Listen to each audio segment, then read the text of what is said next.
Marcos capítulo 8. A segunda multiplicação dos pães. Naqueles dias, outra vez, reuniu-se uma grande multidão.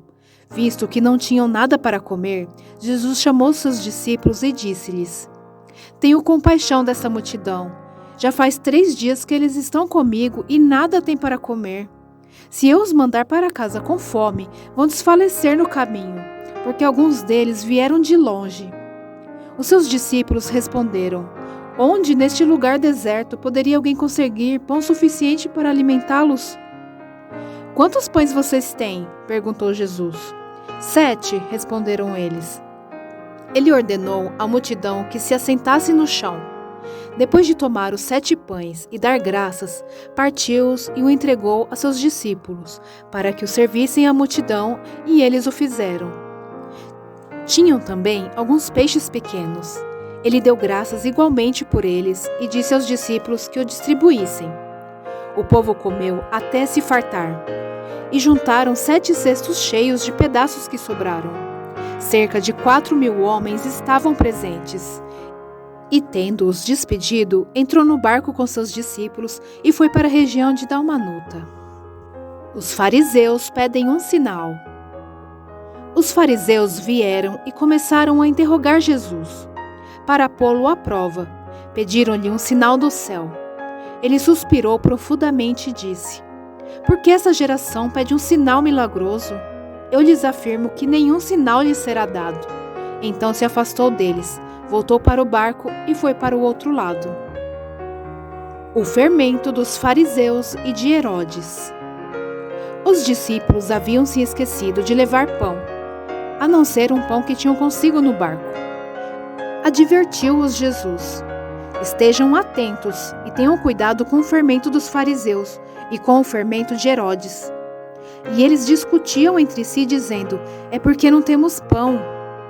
Percebendo a discussão, Jesus lhes perguntou: Por que vocês estão discutindo sobre não terem pão? Ainda não compreendem nem percebem?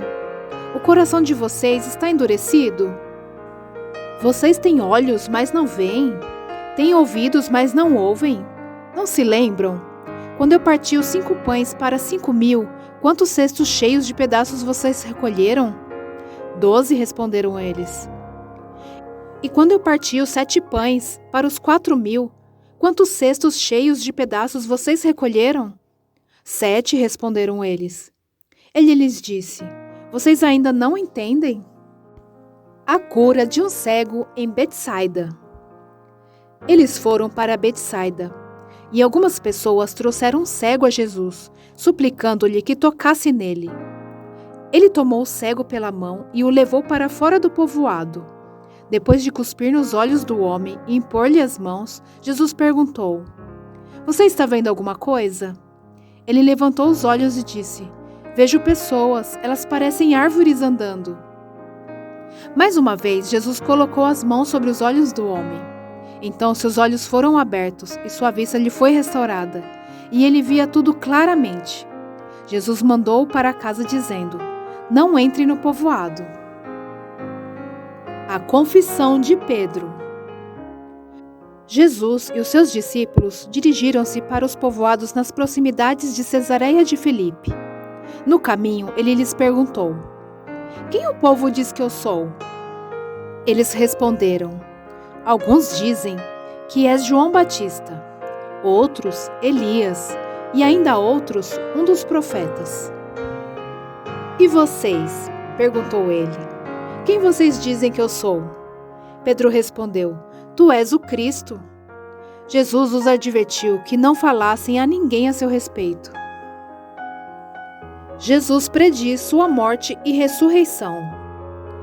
Então ele começou a ensinar-lhes que era necessário que o Filho do Homem sofresse muitas coisas e fosse rejeitado pelos líderes religiosos, pelos chefes dos sacerdotes e pelos mestres da lei, fosse morto e 3 dias depois ressuscitasse. Ele falou claramente a esse respeito. Então Pedro, chamando-o à parte, começou a repreendê-lo. Jesus, porém, voltou-se, olhou para seus discípulos e repreendeu Pedro, dizendo: Para trás de mim, Satanás! Você não pensa nas coisas de Deus, mas nas coisas dos homens. Então ele chamou a multidão e os discípulos e disse: Se alguém quiser acompanhar-me, negue-se a si mesmo, tome a sua cruz e siga-me.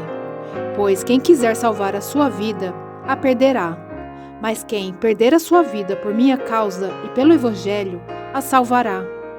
Pois que adianta o homem ganhar o mundo inteiro e perder a sua alma? Ou o que o homem poderia dar em troca de sua alma? Se alguém se envergonhar de mim e das minhas palavras nessa geração adúltera e pecadora, o Filho do Homem se envergonhará dele quando vier na glória de seu Pai com os santos anjos.